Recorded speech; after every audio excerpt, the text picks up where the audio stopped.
வணக்கம் நண்பர்களே. இந்த வீடியோவில் கடக ராசிக்காரர்களுக்கான நாளைய ராசி பலன் பற்றி தான் பார்க்க போகிறோம். வாங்க வீடியோக்குள்ளே போகலாம். ஃபஸ்ட்டு கடக ராசிக்காரர்களுக்கான பொது பலன்களை பார்த்துடலாம். நாளைய தினம் உங்களோட வாழ்க்கையில் சவால்கள் நிறைந்த சுச்சுவேஷன் அதிகமாக இருக்கும். அதை எதிர்கொள்ள தயாராக இருக்கணும் நீங்கள், சரிங்களா? உங்களோட உணர்வுகளை கட்டுப்படுத்துறது ரொம்பவே நல்லது. ஏன்னா நமக்கு ரொம்ப கஷ்டமான ஒரு சுச்சுவேஷன் வரும்போது அதை எப்படி சமாளிக்கணுன்றதை தவிர அதிகமாக நம்மளோட உணர்வுகளை தான் நம்ம எக்ஸ்ப்ரெஸ் பண்ணுவோம். அழுகையோ கோபமோ ஏதோ ஒன்று அந்த சுச்சுவேஷனில் எக்ஸ்ப்ரெஸ் பண்ணிடுவோம். அதை தவிர்க்கிறது நல்லது, சரிங்களா? முடிஞ்ச வரைக்கும் எல்லா சுச்சுவேஷனையும் நீங்கள் உங்களோட முயற்சியால் வெற்றி பெற பாருங்கள். உங்களுக்கு வரக்கூடிய எல்லா சேலஞ்சஸையும் ட்ரை பண்ணி வெற்றி பெற பாருங்கள். கொஞ்சம் கடினம் இருக்கும், இருந்தாலும் அது உங்களோட வாழ்க்கைக்கு நற்பலனையே கொடுக்கும். அடுத்ததாக கடக ராசிக்காரர்களோட வேலை மற்றும் தொழில் பலன் பற்றி பார்க்கலாம்.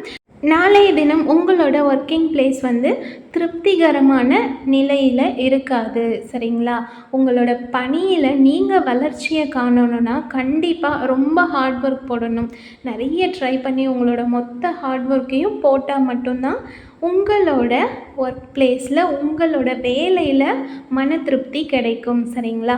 அடுத்ததாக கடக ராசிக்காரர்களோட காதல் மற்றும் திருமண பலன் பற்றி பார்க்கலாம். நாளைய தினம் நீங்கள் ரொம்பவே அமைதி இல்லாமல் இருப்பீங்க. மன அமைதி உங்களுக்குள்ளே இருக்காது. அதனால் உங்களோட உறவில் பாதிப்பு ஏற்பட வாய்ப்பு இருக்குது. முடிஞ்ச வரைக்கும் நீங்கள் புரிஞ்சு நடந்துக்கிட்டால் எந்த ஒரு பிரச்சனையும் இருக்காது. ஆனால் நாளைய தினம் உங்கள் 2 பேர்கிடையே புரிதலும் கம்மியாக தான் இருக்கும். சமாளிக்கிறது கஷ்டம்தான், மற்றபடி பெருசாக பிரச்சனை எதுவும் வராது, சரிங்களா? அடுத்ததாக கடக ராசிக்காரர்களோட பணம் மற்றும் நிதி நிலைமை பலன் பற்றி பார்க்கலாம். நாளைய தினம் பணப்புழக்கம் ரொம்ப கம்மியாக தான் இருக்க போகுது. உங்களோட வரவையும் செலவையும் கரெக்டாக கையாளணும், சரிங்களா? வரவுக்கேற்ற செலவு பண்ணி மேனேஜ் பண்ணுறது ரொம்பவே நல்லது. அடுத்ததாக கடக ராசிக்காரர்களோட ஆரோக்கிய பலன் பற்றி பார்க்கலாம்.